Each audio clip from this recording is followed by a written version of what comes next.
अर्चना, कावेरी तुम्हारी जिम्मेदारी है। पता करो कि उसने अपना स्टेटमेंट क्यों बदला, और वो एनजीओ वाली देविका चौधरी, उसका क्या रोल है नई स्टेटमेंट के पीछे। और ललित, तुम स्कूल जाके पता करो, देखो महेश, प्रिंसिपल और बाकी का स्टाफ और क्या जानते हैं। मैं कालू से बात करता हूँ। एक और इम्पोर्टेंट चीज़ है, अजीब बात है कि वो इस केस फाइल में नहीं है। क्या मिसिंग है? डिटेल पोस्टमार्टम रिपोर्ट अब तक फाइल नहीं हुई है। नहीं हुई है? नहीं, हमसे छूटी नहीं है। डिटेल्ड रिपोर्ट अभी तक हमें मिली नहीं है, तो हम उसे अटैच कैसे कर दें? अपडेट तो होगा कल्पेश की कब तक आने वाली है। अब ये तो नंदिता जी ही बता सकती हैं कि रिपोर्ट कब तक तैयार होगी। 1-2 दिन और लग जाएंगे। जैसे हो जाएगा मैं आपको फोन करती हूँ। इन्वेस्टिगेशन के हिसाब से श्रुति के साथ जो कुछ हुआ उसका जिम्मेदार कालू यादव था, तो उसका डीएनए मैच किया गया था। नहीं, ऐसी कोई रिक्वेस्ट नहीं आई हमारे पास। और मैंने डॉक्टर रागिनी प्रधान का इंटरव्यू देखा था टीवी पर, लेकिन वो तो हमारे मेडिकल इन्वेस्टिगेशन टीम का हिस्सा है ही नहीं। मतलब ये डॉक्टर रागिनी प्रधान आपकी टीम में नहीं है? नहीं, जहाँ तक मुझे पता है वो तो प्राइवेट प्रैक्टिस करती है। हाँ, लेकिन जब हम विक्टिम की डेड बॉडी पोस्टमार्टम के लिए तैयार कर रहे थे, तब सब इंस्पेक्टर कल्पेश शर्मा ने डॉक्टर रागिनी प्रधान को अलग से बुला लिया था। एनीवे, मैं डिटेल रिपोर्ट तैयार कर रही हूँ, रेडी होते ही आपके पास भिजवा दूंगी। अब इस केस में आगे आने वाली बातें बहुत चौंकाने वाली थी। ये नई इन्वेस्टिगेटिंग टीम को एक ऐसे भंवर में पटकने वाली थी कि कालू यादव के मुख्य अभियुक्त होने के बावजूद केस की फाइल को क्लोज करने के लिए अभी उन्हें कड़ी मेहनत करनी थी।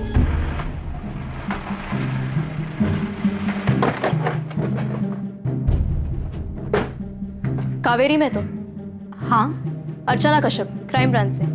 आपको आपकी बेटी के केस के बारे में दोबारा नई टीम से जांच करवानी थी ना? जी। अब वो जांच हम करेंगे। प्रमीला यादव। जी।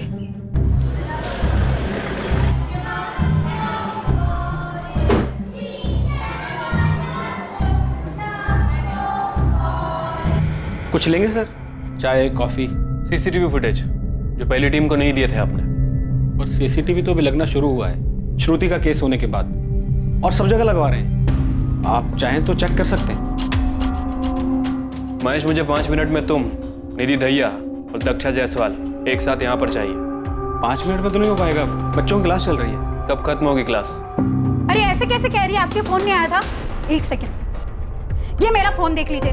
इसमें आपको वो नंबर मिल जाएगा जिससे फोन आया था, बताया गया था कि मेरी बेटी के साथ जो है उसमें किशन भंडारी का ही हाथ है। इसकी कोई ज़रूरत नहीं है, ये नंबर हमारे पास भी है। फ़ोन पीसीओ से आया था और इसी पीसीओ से हमें भी एक कॉल आया था।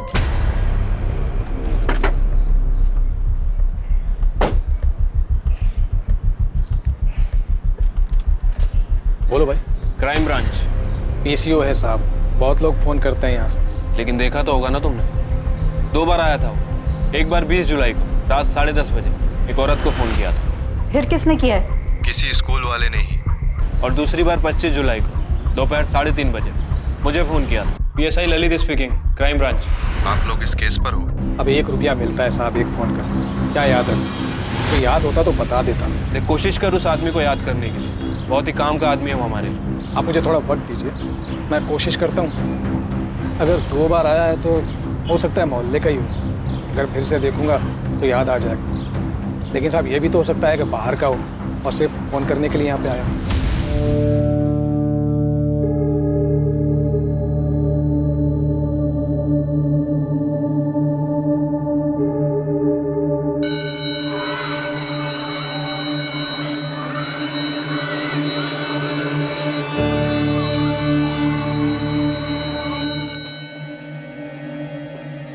तूने अपने बयान में लिखा है कि जिस दिन श्रुति अकेली निशा के बिना घर पर आई और तेरी बीवी प्रमिला भी घर पर नहीं थी, उस दिन तूने श्रुति के साथ बहक गया था मैं साहब। श्रुति तो बहुत सुंदर दिखती है। बच्ची को अकेला देखकर संभाल नहीं पाया अपने आप को। एरिया के बाहर की दुकान से। दुकान का नाम याद नहीं। जब श्रुति की मौत की खबर आई तब तो समझ में आ गया होगा कि तूने श्रुति को मारा है। पाप हो गया था साहब मुझसे। साहब मैं पापी हूं साहब, मुझे फांसी दे दो साहब। साहब मुझे मार दो साहब, फांसी दे दो साहब। कालू भाई ऐसा कर ही नहीं सकते। अरे बहुत सालों से जानते हैं हम उन्हें। एकदम गलत इल्जाम लगाया गया है उन पर। और तुम्हें स्कूल वालों पे इल्जाम लगाने के कितने पैसे मिले? अरे ओ मैडम, आप भी मिल हुई हो स्कूल वालों से? अब पिछली बार जो पुलिस आई थी उनसे? एक औरत हो के एक औरत के बारे में ऐसा सोच भी कैसे सकती हैं आप? किसी ने पैसे नहीं लिए मैडम, और ना ही मेरे पति ने कुछ किया है। प्रमिला यादव, तुमसे भी बात करूंगी मैं, पहले कावेरी से कर ले। सच बोल रही है प्रमिला। श्रुति और निशा दोनों बेटी जैसी है कालू भाई के लिए। ना मुझे ना मेरे पति को लगता है कि वो ऐसा कुछ कर सकते हैं। पहले तो तुम कुछ नहीं कहना चाहती थी, फिर वही एक फोन आया और तुमने सारी बात मान ली। क्यों? किसका फोन? और कालू को अरेस्ट करने के एक दिन बाद ही ये फोन क्यों आया? हाँ, अगर कोई शुभचिंतक ही था तो पहले क्यों नहीं बताया उसने? मुझे पहले भी लगता था कि कालू भाई श्रुति के साथ ऐसा कुछ नहीं कर सकते, उनका हाथ नहीं है इसमें। अरे जिसकी बेटी मरी उसकी बात तो आप लोग सुन ही नहीं रहे हैं। 13 तारीख की रात को हम सब साथ खाना खा रहे थे, सब ठीक था, हंसी मजाक चल रहा था। हम लोग खाना खा रहे थे और श्रुति खेल रही थी, निशा के साथ मस्ती कर रही थी। मुझे डांट लगाना पड़ा उसे कि खेल रोककर खाना खा ले। मैंने अगली सुबह उसे स्कूल छोड़ा। हंस रही थी, खुश थी, हर रोज की तरह। मर्द नहीं समझ सकते, लेकिन आप तो औरत है, आप तो समझ सकती है। सोचिए, एक 10 साल की लड़की को एक दिन पहले दवाई दी गई क्योंकि उसे बहुत दर्द हो रहा था और किसी को पता नहीं चलता। और ऐसा दर्द उसकी माँ से छुपा हुआ रह सकता है? बताइए जरा। माना कि नहीं छुपा सकती, लेकिन फिर आप लोगों ने ये बात पहली वाली टीम के सामने क्यों नहीं उठाई? अरे मैडम, चिल्ला चिल्ला के कहा था, लेकिन सुनना क्या चाहते थे वो लोग? कालू भाई को पकड़ने के बाद बस जैसे तैसे मामला खत्म करना था। आप देविका जी से पूछ लीजिए, वो थी साथ में जब मैंने बोला था। और देविका इस केस में कैसे आई? आपने बुलाया या खुद घुस गई? क्या फर्क पड़ता है मैडम? उनके रहने ना रहने से सच बदल जाएगा? सच बदलेगा नहीं, लेकिन सच बदलने की कोशिश जरूर की जा सकती है। आपकी बेटी की मौत हुई है, तकलीफ में थी वो। आप जानती है ना, अगर आप झूठ बोल रही है तो आप खुद उसके साथ अन्याय कर रही है। मैं अन्याय कर रही हूँ मेरी बच्ची के साथ? अरे आप लोग समझ ही नहीं रहे। ऐसा दर्द तो एक औरत भी सहन नहीं कर पाती है। श्रुति तो फिर भी बच्ची थी, सिर्फ 10 साल की, मेरे बगल में सोती थी। मुझे नहीं पता चलता क्या? वो चुप नहीं बैठती, मुझे बताती। मुझसे बेहतर मेरी बेटी को कौन जान सकता है? मैं नहीं मानती कि आप लोग जो कह रहे हो वो सच है।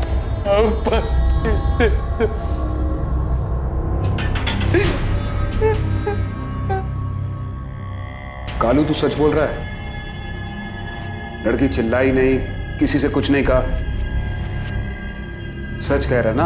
हाँ साहब, मैं गुनहगार हूँ साहब, हूँ मैं साहब, मुझे मार दो साहब, मुझे फांसी चढ़ा दो साहब, मैंने कर दो साहब। कोई तो सच छुपा रहा है सर, कुछ बड़ा झोले। या तो कावेरी और प्रमिला दोनों भर भर के झूठ बोल रहे हैं, या तो फिर कालू को अपनी बलि देने का शौक चढ़ा है। ऐसा कैसे हो सकता है? दोनों पार्टी के बयान अलग हैं। मतलब साफ है कि दोनों में से कोई तो झूठ बोल रहा है। सर, ये दो बाहुबलियों की वर्चस्व की लड़ाई है, कोई आपसी रंजिश हुई होगी इनकी। अब इससे उनको तो कोई फर्क नहीं पड़ेगा, पर बेचारे ये गरीब लोग जरूर पिस जाएंगे इस पैसों के खेल में। त्यागी सर ने ठीक ही कहा था कि बच्चे की लाश पर रंगमंच सजा रखा है इन लोगों ने। कोशिश बेकार है तुम्हारी जगदीश। मैं जानता हूँ देविका चौधरी तुम्हारे कहने पे मेरी बदनामी कर रही है। लड़की की जान चली गई और तुम्हें अपने नाम की पड़ी है भंडारी। उस लड़की के साथ जो दुष्कर्म हुआ है उसका परिणाम तो भुगतना ही होगा। कानून को अपना काम करने दो। कब तक बचाओगे कानून से? जगदीश, ये कानून की पट्टी किसी नौसिखिए को पढ़ाना। मदन लाल भंडारी नाम है मेरा। लाख कोशिश कर लो, मेरा बाल विवाह का नहीं कर पाओगे। और इसे चेतावनी समझो या धमकी, अगर तुम नहीं रुके तो मैं शुरू हो जाऊंगा। फिलहाल तो मेरी सलाह मानो भंडारी, और अपने स्कूल को बचाओ। इन क्राइम ब्रांच वालों के हाथ कुछ लग गया ना तो ताला लगा देंगे, तुम्हारे स्कूल पर भी और तुम्हारे बेटे की आजादी पर भी। क्यों अस्पताल नहीं गए श्रुति के साथ? मतलब क्या कहना क्या चाहते हैं आप? अरे हमें तो जैसे ही पता चला तुरंत हम उसकी मदद में लग गए थे। तो फिर ये मदद आप लोगों ने आगे तक क्यों नहीं की? हाँ, क्यों सिर्फ 2 मेड के सहारे उस दर्द में कराती हुई बच्ची को छोड़ दिया आपने? निधि जी, आप तो प्रिंसिपल हैं, आपने जिम्मेदारी लेकर क्यों किसी और को नहीं भेजा बच्ची के साथ? उतना खून देखने के बाद कुछ समझ में नहीं आ रहा था, पर फिर भी मैंने डॉक्टर को बुलाया, लेकिन उसे आने में वक्त लगता, इसलिए महेश जी ने तुरंत फैसला लिया और बच्ची को हॉस्पिटल भिजवा दिया। मैंने खुद डीएल मेमोरियल फोन किया और उन्हें बताया ताकि वो पहले से अपनी तैयारी करके रखें। हाँ, और आप लोग यहाँ पर अपनी तैयारी कर लें। देखिए, आप तीनों को एक बात मैं अच्छी तरह से बता दूं, मुझे सिर्फ सच सुनना है। किशन भंडारी ने किया ना ये? वो यहाँ रोज आता था या फिर कभी कभी? सर, किशन जी का स्कूल के मामलों से कुछ लेना देना नहीं होता। मैं नाम लेकर पूछ रहा हूँ, शायद पिछली टीम ने नाम नहीं लिया। क्या रोल क्या है किशन भंडारी का स्कूल चलाने में? कोई रोल नहीं है। आप भी यही कहेंगी दक्षा जी? मैनेजमेंट के बारे में मुझे कुछ नहीं पता, मैं सिर्फ एक टीचर हूँ यहाँ पर। आप तीनों मेरी एक बात कान खोलकर सुन लीजिए, अपराधी की मदद करना भी अपराध है,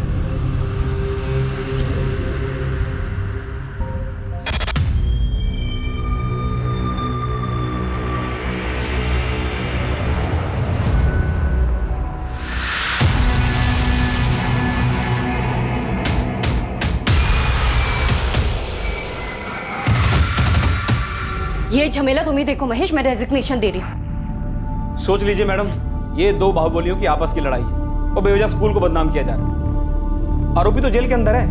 वो क्राइम ब्रांच वाले गलत तो नहीं बोल रहे ना महेश? क्यों तुमने श्रुति को हॉस्पिटल में सिर्फ सादिया और आरती के साथ भेजा?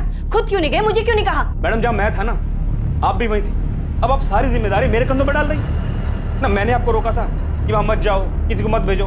मैं तो सिर्फ कोऑर्डिनेटर हूँ, आप प्रिंसिपल हैं, जिम्मेदारी आपकी बनती थी। तो अब तहकीकात किस दिशा में करनी है ये भी आप लोग बताएंगे हम। मैं तो आप लोगों को दिशा दिखाने की कोशिश कर रहा हूँ ताकि आप लोग पहले वाली टीम की तरह भटके नहीं। अरे भाई, शुभचिंतक हूं मैं आप लोगों का। बहुत बहुत शुक्रिया जगदीश जी हमारी चिंता करने के लिए। सर चल क्या रहा है यहाँ पे? ये मदन लाल फोन करके बोल रहा है कि केस को गलत दिशा में मत ले जाओ। त्यागी ठीक ही कह रहा था। ये री इन्वेस्टिगेशन केस को घुमाने के लिए शुरू करवाया गया है। सब लोग अपना अपना मतलब पूरा करना चाहते हैं। सर वो एनजीओ वाली देविका भी आई थी अर्चना से मिलने।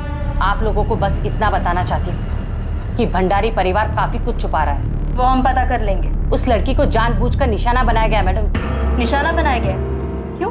गरीबी मैडम, गरीबी। उस लड़की की माँ ने फीस कम करने की रिक्वेस्ट की तो उन लोगों ने ऐसा बदला लिया। क्या बोल रही है आप कि श्रुति को टारगेट किया गया था?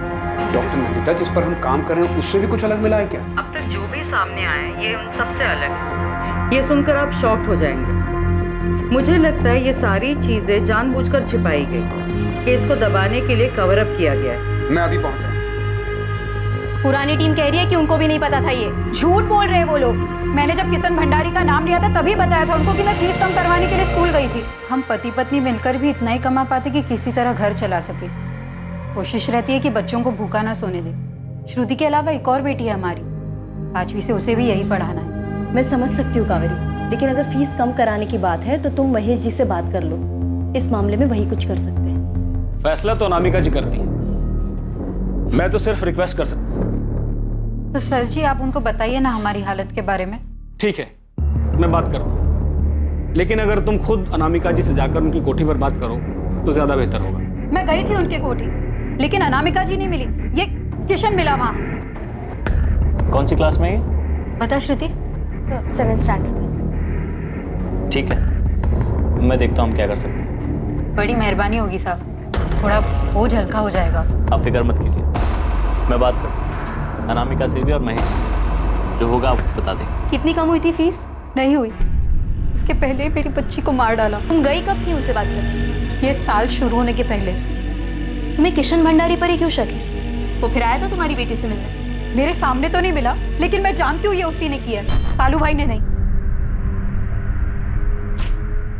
क्या मिला आपको डॉक्टर? आपने कहा शॉकिंग है। विक्टिम को किया गया था, उसके साथ अस्वाभाविक दुष्कर्म हुआ है। अस्वाभाविक दुष्कर्म? यस।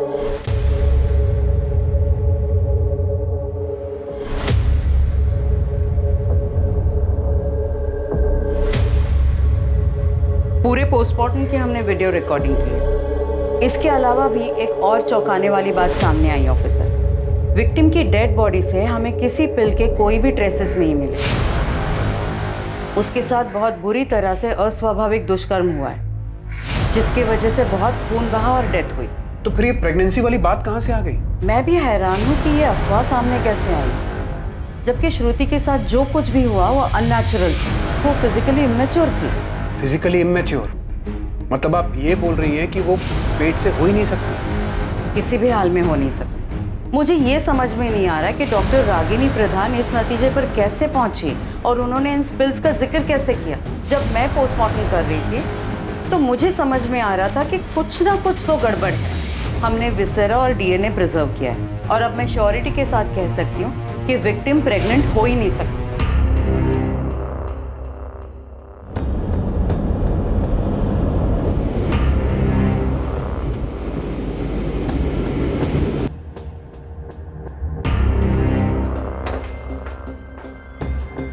सर, श्रुति की मां कावेरी का कहना है कि वो श्रुति की स्कूल फीस कम करवाने के लिए किशन भंडारी से मिली और वो एनजीओ वाली देविका, उसने भी कहा है कि इसी वजह से श्रुति को टारगेट किया गया था। सर, मैंने एफएसएल ऑफिसर आशीष त्रिवेदी से बात की है। सर, आशीष ने श्रुति प्रेग्नेंट थी ही नहीं। सर, उसकी पोस्टमार्टम रिपोर्ट में सामने आया है कि उसके साथ अस्वाभाविक दुष्कर्म किया गया था, इसीलिए उसे ब्लीडिंग हुई और वो फिजिकल इनमैच्योर था, इसलिए वो प्रेग्नेंट तो हो ही नहीं सकती थी। लेकिन सर ये थ्योरी इन्वेस्टिगेशन में कहाँ से आई? अगर ये बात सच है तो फिर अभी तक हम लोग किस पर काम कर रहे थे? सर अगर ब्लीडिंग अस्वाभाविक दुष्कर्म की वजह से हुई थी तो शायद उसके साथ जो हुआ था वो स्कूल में ही हुआ होगा, और वो भी ब्लीडिंग शुरू होने से थोड़ी देर पहले। बहुत से लोग शामिल हैं इसमें, सबने मिलकर खेला है नाटक। सबसे पहले तो डॉक्टर रागिनी प्रधान से मिलना पड़ेगा, और उस एफएसएल ऑफिसर से भी। कैसे मिले उन्हें टॉयलेट में अंश? कैसे पहुंचे इस थ्योरी पे जो पॉसिबल ही नहीं है? चार बजे आप ऐसे अंदर कैसे आ गए? Crime branch. देखिए ऑफिसर, अभी मेरा पेशेंट देखने का आपने 10 साल की बच्ची को प्रेग्नेंट कैसे बताया? क्या बेस था आपके पास? एक्सक्यूज मी ऑफिसर, वहां मुझे पुलिस ने बुलाया था। मैंने वहां बाथरूम में ब्लड के साथ मांस का अंश पड़ा हुआ देखा था। उससे मुझे जो समझ में आया बता दिया। आप वो रिपोर्ट दिखाइए जो आपने सबमिट की थी। रिपोर्ट? कौन सी रिपोर्ट? मैंने कोई रिपोर्ट नहीं दी। मैंने पुलिस से सिर्फ इतना कहा था कि इस बात की संभावना है उस बच्ची को पिल्स दिए गए थे, जिसकी वजह से मांस का टुकड़ा बाहर आ गया था। आपने इतने सेंसिटिव केस में संभावनाओं पे थ्योरी खड़ी कर दी। इसका दोष आप मुझे मत दीजिए ऑफिसर। मैंने सिर्फ पहली नजर में दिखने वाली बात कही थी। ये नहीं कहा था कि ऐसा ही हुआ होगा।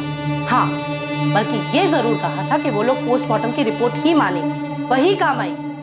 देखिए ऑफिसर, मुझे वहां पुलिस ने बुलाया था और मेरे एक्सपीरियंस से जो मुझे समझ में आया वो मैंने बता दिया। और आपने कभी सोचा है कि आपकी ये रिपोर्ट भी गलत हो सकती है? आपके पोस्टमार्टम के डॉक्टर्स भी बिकाऊ हो सकते हैं। आखिरकार दो बाहुबलियों के बीच की लड़ाई है, और इससे ज्यादा सवाल अगर आपको पूछने हैं तो अपने डिपार्टमेंट वालों से पूछिए, पिछली टीम के लोगों से पूछिए।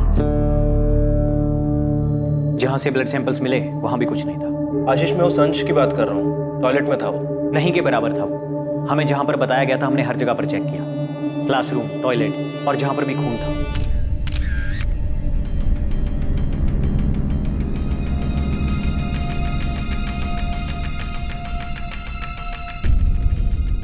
मैं जानता हूं कि तुम उस अंश के बारे में बात कर रहे हो जो टॉयलेट से मिला था, लेकिन मुझे लगता है वैसा है नहीं जैसा बोला जा रहा था। मैंने डॉक्टर नंदिता से बात की कि विक्टिम के साथ ऐसा दुष्कर्म नहीं हुआ था। आशीष, ऐसा भी तो हो सकता है कि कोई गलती हुई हो, सीन को क्रिएट किया गया। ये मैं नहीं बता सकता। हम उन्हीं चीज़ों को जांचते हैं जो क्राइम सीन से मिली होती हैं। इसमें मैं क्या सीन क्रिएट कर सकता हूँ? उसके साथ अस्वाभाविक तरीके से दुष्कर्म हुआ था। बहुत बुरे तरीके से हुआ था। डॉक्टर जयदेव का मानना है कि जिस अंश के बारे में बात हो रही है वो आंतों का टुकड़ा हो सकता है। आंतों का टुकड़ा?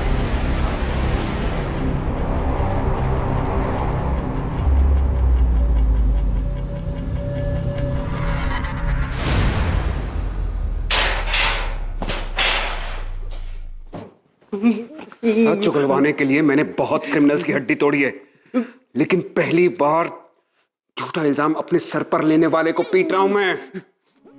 बता, बोल, किसके लिए बलि का बकरा बन रहा है तू? बोल कालू, किसके लिए बलि का बकरा बन रहा है तू?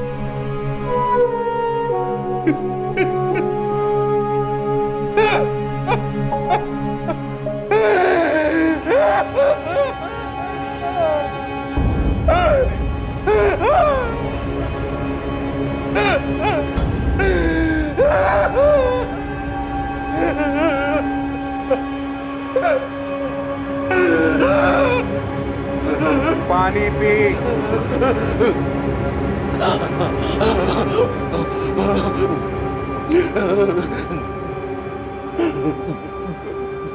क्यों किया कालू? किसके लिए? किसके लिए साहब? किसके लिए?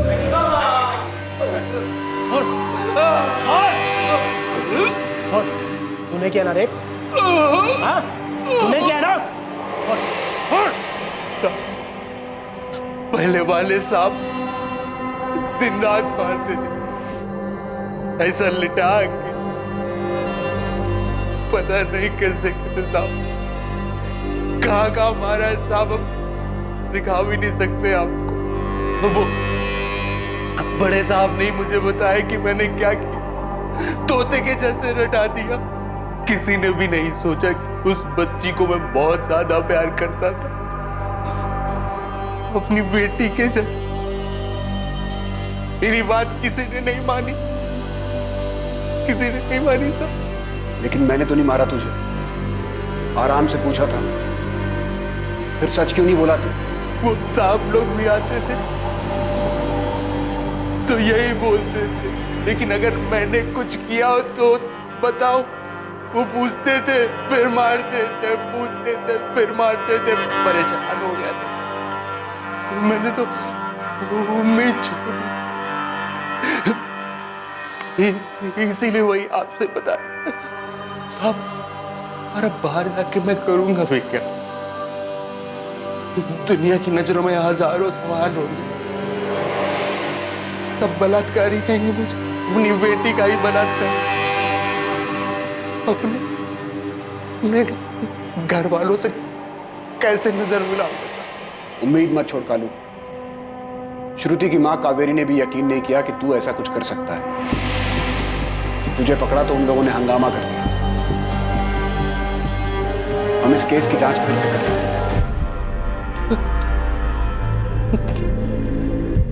तो आप लोग मुझे बचा लेंगे? तुझे तुरंत तो नहीं छुड़वा सकता, क्योंकि चार्जशीट में तेरा इकरारनामा है। लेकिन इतना भरोसा रख कि अब कोई तेरा बाल भी बांका नहीं कर पाएगा। ललित, पूरी भंडारी फैमिली, सारे स्कूल स्टाफ को उठा लो।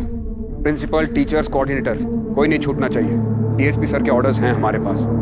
कोई प्यार से न माने तो घसीट कर ले आना सबको। और अर्चना, 2 घंटे के अंदर तुम्हें स्कूल को सील करने का ऑर्डर मजिस्ट्रेट के ऑफिस से मिलेगा। सबसे पहले हमें स्कूल को अच्छे से छानना होगा। ठीक है सर। सर, श्रुति के बगल में बैठने वाली लड़की प्रिया, उसे बुला लो। सर, उसी ने हमें बताया था कि श्रुति क्लास से बाहर गई थी। पेरेंट्स के साथ बुलाओ उसको, बात करते हैं, देखते हैं क्या बताया था उसने पहली टीम।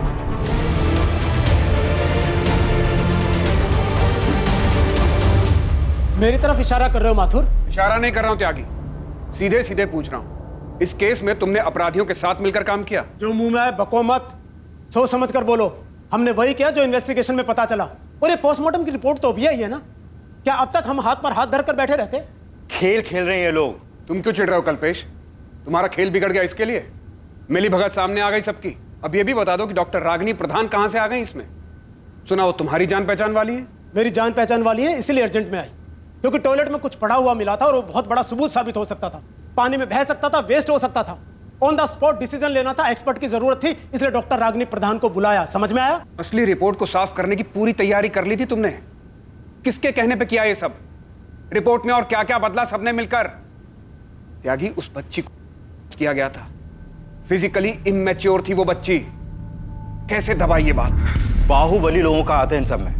अगर उन्हें कुछ दबाना ही है तो वो पोस्टमार्टम रिपोर्ट भी तो बदल सकते हैं। मैंने पहले बताया था माता, रंगमंच सजाया गया बच्ची की लाश पर। यह केस उतना आसान है नहीं जितना दिखाई देता है। आग का कुआं है, जितनी गहराई में उतरोगे उतने जलोगे। बचोगे तो तुम भी नहीं त्यागी, क्योंकि तुम भी इसी रंगमंच का हिस्सा हो। सच्चाई को तो मैं खोद निकालूंगा, चाहे तुमने उसे कितने गहरे में क्यों ना दबा के रखा हो। और एक रिपोर्ट और बनेगी कि कैसे वर्दी पहन के तुम लोग अपराधियों के साथ जाकर मिल गए। ठीक है, हमने अपना काम किया, तुम अपना काम करो। लेकिन एक बात याद रखना, हम और तुम उन लोगों में से नहीं है। हम लकीर के इस तरफ हैं। नहीं त्यागी, मैं तुम्हारे हम में शामिल नहीं। मैं तुम्हारी तरफ नहीं। गलत दिशा में जा रहे हो ऑफिसर, गलती कर रहे हो तुम। गलती तो अब सुधारी है भंडारी जी। अब समझ में आया कि आपने केस को किस दिशा में भटकाया था। सर मेरी बात सुनिए। आप लोग जगदीश पाल के बहकावे में आ रहे हैं। वही मास्टरमाइंड है इस सब फसाद का। पता कीजिए आप, वो पोस्टमार्टम रिपोर्ट में उसी ने हेराफेरी करवाया। वो सब हम पता कर लेंगे, लेकिन अभी तू बताएगा कि तूने क्या हेराफेरी की है। चल सर।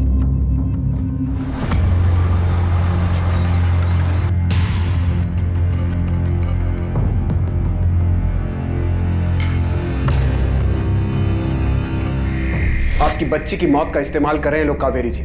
आप सही थी, बहुत बुरा हुआ है आपकी बच्ची के साथ, लेकिन वो नहीं हुआ जो हमें बताया गया है। मतलब कालू भाई ने कुछ नहीं किया ना? नहीं, स्कूल में से किसी ने किया है। किसने? किशन भंडारी ने किया। हम पता लगा रहे हैं और बहुत जल्द आपको भी बता देंगे। इन लोगों ने सबूत मिटाने की कोशिश की है, लेकिन हम लोग इन्हें छोड़ेंगे नहीं, पकड़ के रहेंगे। कुमार साहब को बोलो और भी काम है हमें।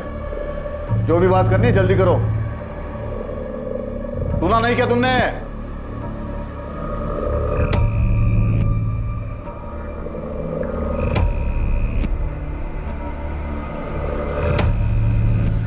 प्रिया, क्या देखा था आपने?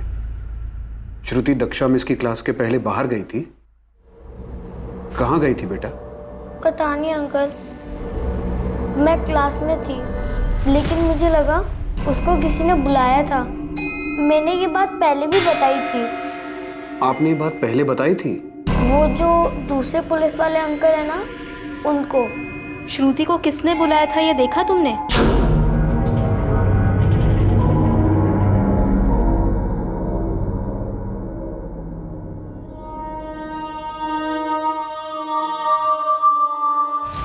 कौन था वो प्रिया?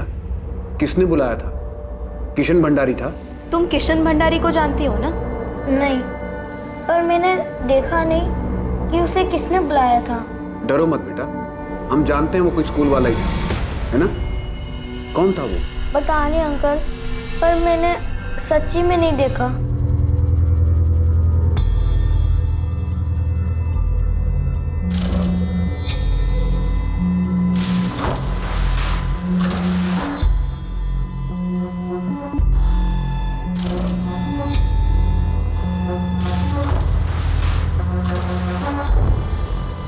यहाँ से बाहर आई।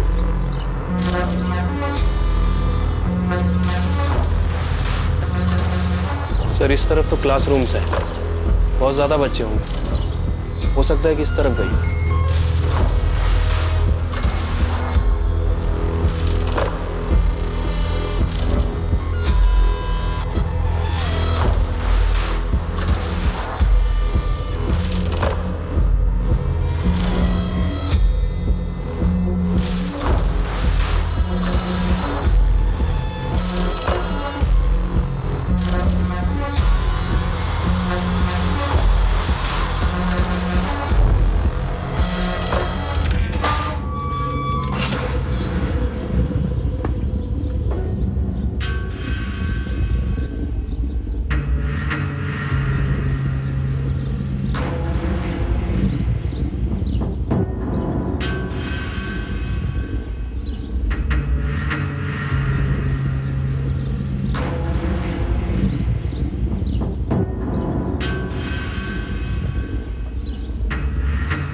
ये क्या है? साहब स्टोर रूम है। ताला क्यों लगा स्टोर रूम? साहब चाबी हमारे पास नहीं। जल्दी लेकर आओ। ललित, स्कूल में कुछ हुआ और किसी को पता ही ना चले, ऐसा तो नहीं हो सकता। सर बच्चों को पता नहीं चला एक बात समझ में आती है, यहाँ स्कूल में हर आदमी बच्चा बनने की कोशिश कर रहा है। तो मुझे लगता है कि स्कूल में जो भी हुआ है, ये प्रिंसिपल और ये महेश ये हमसे मिलकर छुपा रहे हैं। 14 जुलाई को लगभग 10:20 पे श्रुति क्लास से बाहर गई और लगभग 11:05 तक वापस आ गई। किसने बुलाया था उसे? किशन भंडारी ने या आप में से किसी एक ने नहीं दी थी? मैडम हम कुछ नहीं जानते, किशन जी का स्कूल के मामलों से कुछ लेना देना नहीं, तो वो स्कूल क्यों आएंगे? तुमसे पूछा मैंने, तुम्हारी शक्ल से ही झूठ टपक रहा है, तुम चुप रहो। निधि जी आप बताइए, क्या वो किशन था? मुझे नहीं पता, मैं अपने ऑफिस में थी, अगर वो आया भी होगा तो मुझसे नहीं मिला। आपसे मिला नहीं है? आप अपनी नौकरी बचाने के लिए उसे बचा रही हैं। अरे नहीं चाहिए ऐसी नौकरी, वैसे मैं ये नौकरी छोड़ रही थी, परेशान हो गई जवाब देते देते। बच्चे की जान चली गई, आपके स्कूल में सोडोमाइज किया गया उसे और आप परेशान हो रही है जवाब देते देते। क्यों? क्योंकि आपसे स्कूल मालिक के फैमिली के बारे में पूछा जा रहा है। क्योंकि मुझे सच में नहीं पता, लेकिन शायद इस महेश को पता है, कुछ छुपा रहा है। मैंने इससे पहले भी कहा कि अगर कुछ भी पता है तो बता दे, लेकिन कुछ बता ही नहीं रहा है। मुझे समझ नहीं आ रहा कि मुझे क्यों घसीटा जा रहा है इस सब में। अरे जो कुछ हुआ ही नहीं तो कैसे बोल दूं? मैडम उस दिन किशन जी स्कूल आए ही नहीं थे। किशन नहीं तो कौन था?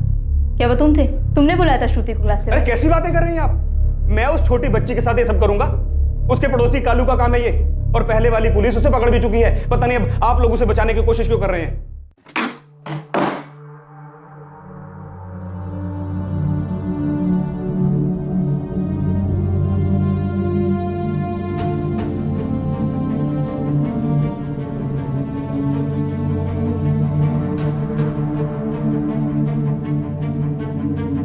कमरे से कभी कोई सैंपल ही नहीं लिया गया सर, शायद इसीलिए फॉरेंसिक रिपोर्ट में इस कमरे का कोई जिक्र ही नहीं है। इस कमरे पर किसी का ध्यान ना जाए इस बात की पूरी कोशिश की गई होगी।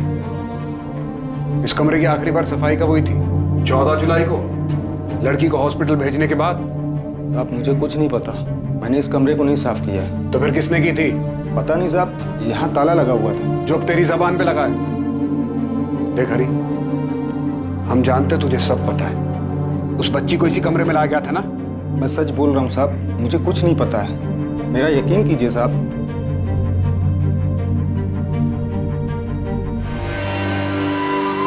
इंस्पेक्टर, तुम जानते नहीं कि मदन लाल भंडारी कौन है, वरना कल दोपहर से इस तरह हमें यहाँ पे बिठा के नहीं रखते तुम। जब तक तुम सच नहीं बता देते तुम यहाँ से बाहर नहीं जाओगे मदन लाल। किशन, तुमने किया ना उस बच्ची के साथ? और ये भी बताना कि तुम लोगों ने मिलकर कैसे सब कुछ मैनेज किया। हमारा दिमाग तो सही है इंस्पेक्टर। किशन लाल भंडारी, उस बच्चे को कहाँ बुलाया तूने? स्टोर रूम में ना? क्यों फर्जी कहानी बना रहे हैं आप लोग? हाँ, मेरे पापा का नाम खराब करने के लिए, मुझे फंसाने के लिए? सर सच यही है कि मैं वहां गया ही नहीं था, मैं स्कूल नहीं गया था, मैं वहां जाता ही नहीं हूं सर। और इस नई कहानी के लिए तुमने और तुम्हारे पोस्टमार्टम टीम ने जगदीश से कितने लिए हैं? तुमने कितने दिए थे इंस्पेक्टर त्यागी, सब इंस्पेक्टर कल्पेश और डॉक्टर रागिनी प्रधान को? नहीं जानते मैं क्या कर सकता हूँ। ये क्राइम ब्रांच है, यहाँ हम जो चाहें वो कर सकते हैं तुम्हारे और तुम्हारी फैमिली के साथ। तुम कुछ नहीं कर पाओगे। नामिका भंडारी, माना किशन भाई है तुम्हारा, लेकिन इसने 10 साल की छोटी सी बच्ची के साथ हैवान जैसा सलूक किया है। फिर क्यों बचा रही है इसे? कुछ नहीं किया है मेरे भाई ने। इंस्पेक्टर, तुम जब तक तुमसे ना पूछूं चुप रहो।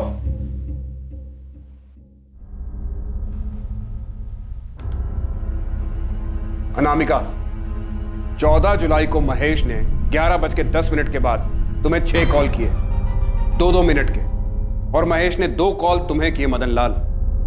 11:10 से 11:35, यानी इस 25 मिनट के बीच में तुम लोगों को 8 बार कॉल किए। क्यों? ये इंसिडेंट हमारे स्कूल में हुआ, इमरजेंसी सिचुएशन थी, और किसी कॉल करते? मैं भी नहीं बता रहा। इमरजेंसी तो थी, किशन की गंदगी जो समेटनी थी तुम लोगों को।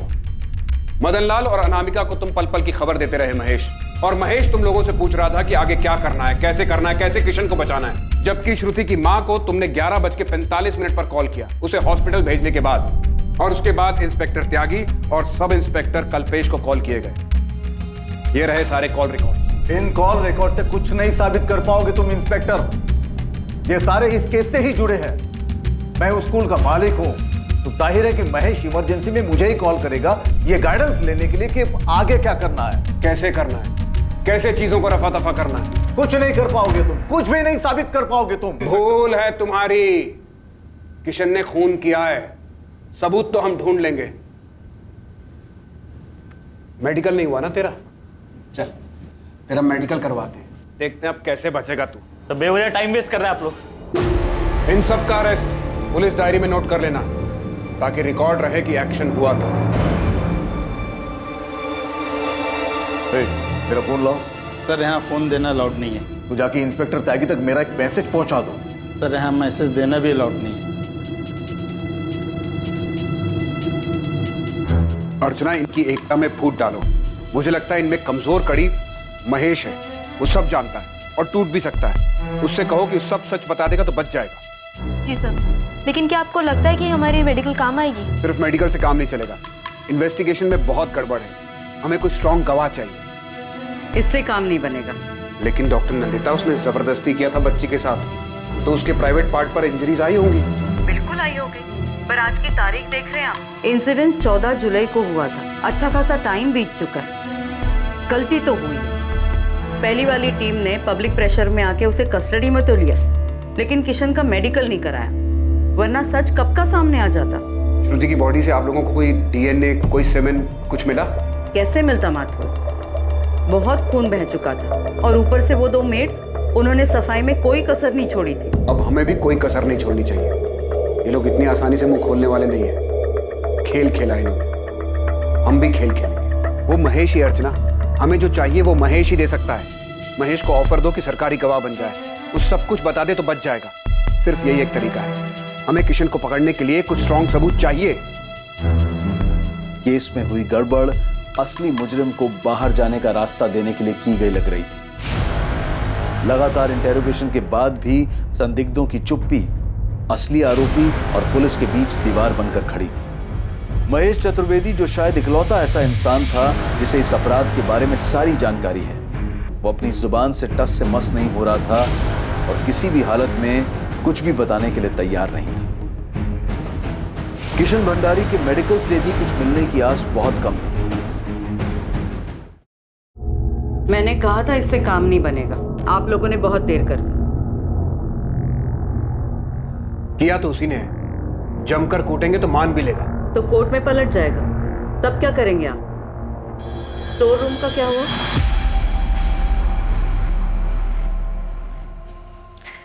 कहाँ से लेकर आऊं मैं कुछ ललित? बहुत देर हो गई है, कुछ नहीं मिलेगा। कोशिश करो आशीष, जो भी हुआ इसी कमरे में हुआ है। हुआ होगा, लेकिन कोई हमें यहाँ लेकर नहीं आया, वरना सफाई होने के बाद भी मैं कुछ न कुछ तो निकाल ही लेता, लेकिन अब कुछ नहीं हो सकता।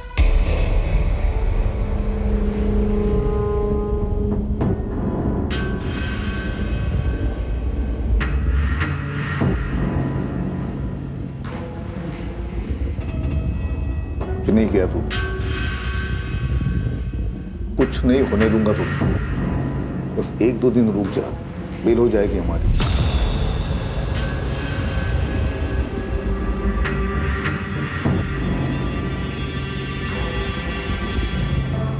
सर, कल रात भी उस महेश की पलक को एक बार भी झपकने नहीं दिया, लेकिन अभी तक कुछ बोला नहीं है उसने। स्टोर रूम से कुछ नहीं मिला? नहीं सर, फॉरेंसिक ने 6 घंटे मेहनत की, लेकिन। और उस फोन पर इंफॉर्मेशन देने वाले का, जिसने हमें और कावेरी को कॉल किया था?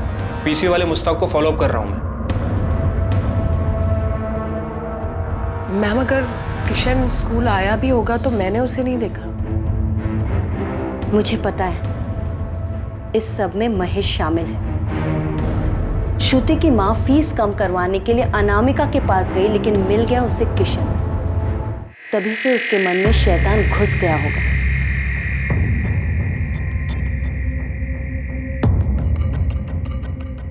हमने भले ही उसे नहीं देखा, लेकिन किशन स्कूल जरूर आया होगा। क्राइम ब्रांच वाले बोल रहे हैं कि जो कुछ भी हुआ है वो स्कूल के स्टोर रूम में हुआ है।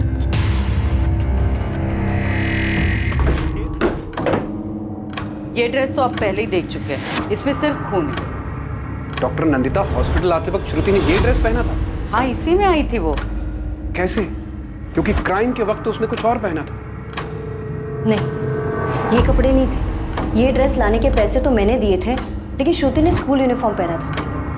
स्कूल यूनिफॉर्म इतना खून खून हो गया कि हमने उसके कपड़े चेंज किए थे। बच्चे का पूरा यूनिफॉर्म, सारा कपड़ा खून खून हो गया है। तो एक काम कर, ये पैसे पकड़ और दूसरे कपड़े ले।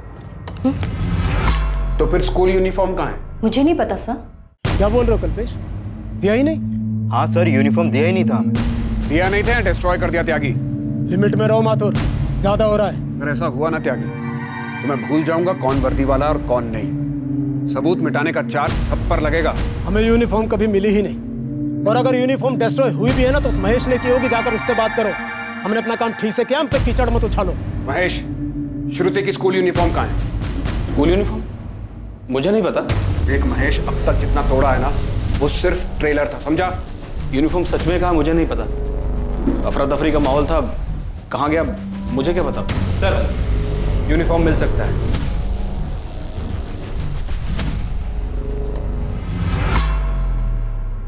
आरती और साद्या, श्रुति के कपड़े तुम दोनों ने बदले थे ना? हाँ, हमने ही बदले थे। स्कूल यूनिफॉर्म पहना था उसने। अभी कहाँ पर है वो? सर, श्रुति का बैग और यूनिफॉर्म स्कूल में ही था।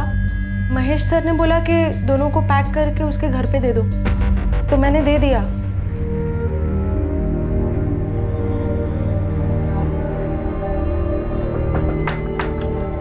कावेरी बहन, ये श्रुति का बैग, कपड़े भी है इसमें।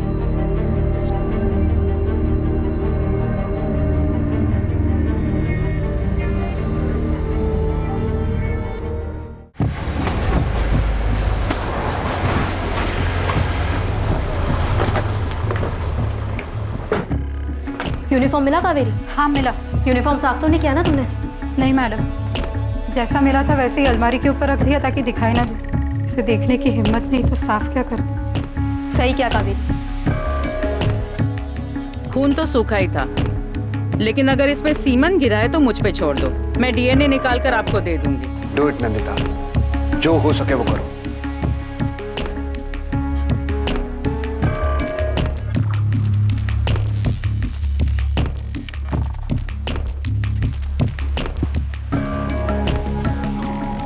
बड़ी भूल हो गई किशन जी, बस उम्मीद करो कि उन्हें यूनिफॉर्म पे कुछ ना मिले।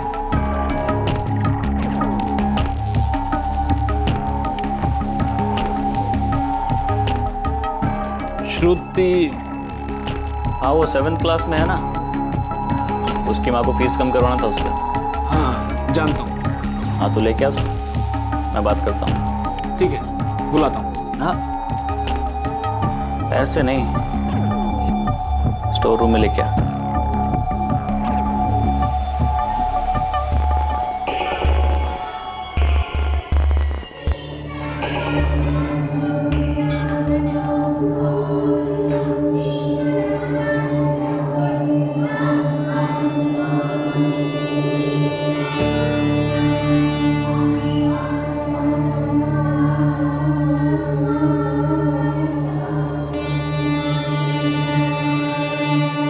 किशन जी आए बेटा, तुम्हारी फीस कम कर दें। चलो बात कर लेते हैं। सब कुछ बताना अपने बारे में अच्छे से, जो भी पूछे सब बताना और घबराना मत, ठीक है?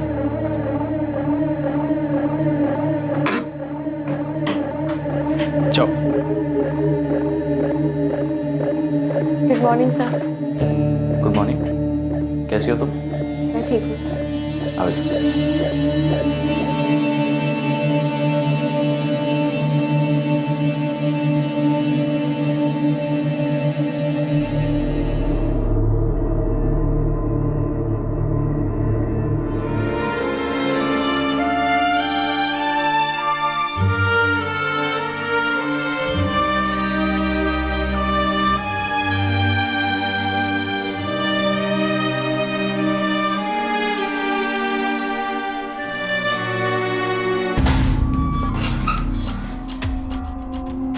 चल तेरा टाइम पूरा हो गया, उठ। अरे उठ, चल।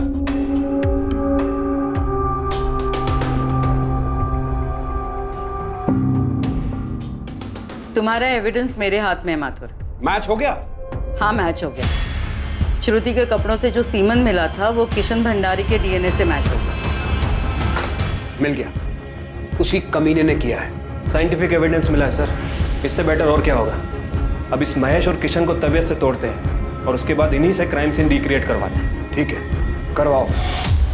किशन भंडारी पर आईपीसी की धारा 377 अप्राकृतिक रूप से यौन संबंध बनाने के लिए, धारा 302 हत्या के लिए और महेश चतुर्वेदी पर धारा 304 गैर इरादतन हत्या के लिए और धारा 202 अपराध की जानकारी छुपाने के चार्जेस लगाए गए।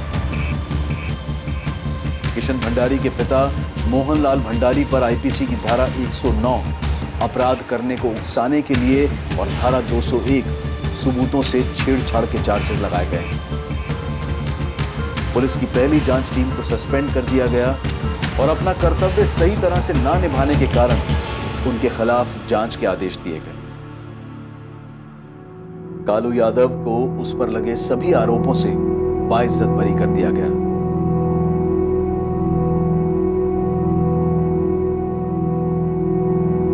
कावेरी अपनी बेटी को न्याय दिलाने के लिए लड़ी और आखिरकार उन रसूखदार और ताकतवर लोगों तक पहुंची जिन लोगों ने जुर्म से भागने के लिए बहुत कुछ किया था। कोई खबर? नहीं सर, पीसीओ वाले के पीछे लगा हूं, लेकिन जिस कॉलर ने किशन भंडारी का नाम आगे किया था उसके बारे में कुछ पता नहीं चल रहा है। कोई नहीं, केस को सही बंदे की तरफ घुमाने में बड़ी हेल्प की है उसने। नहीं भी पता चले तो ठीक है। सर वैसे मुझे लगता है कि कोई स्कूल से ही होगा, शायद उसकी इंसानियत जाग गई होगी और उसने हमें फोन कर दिया।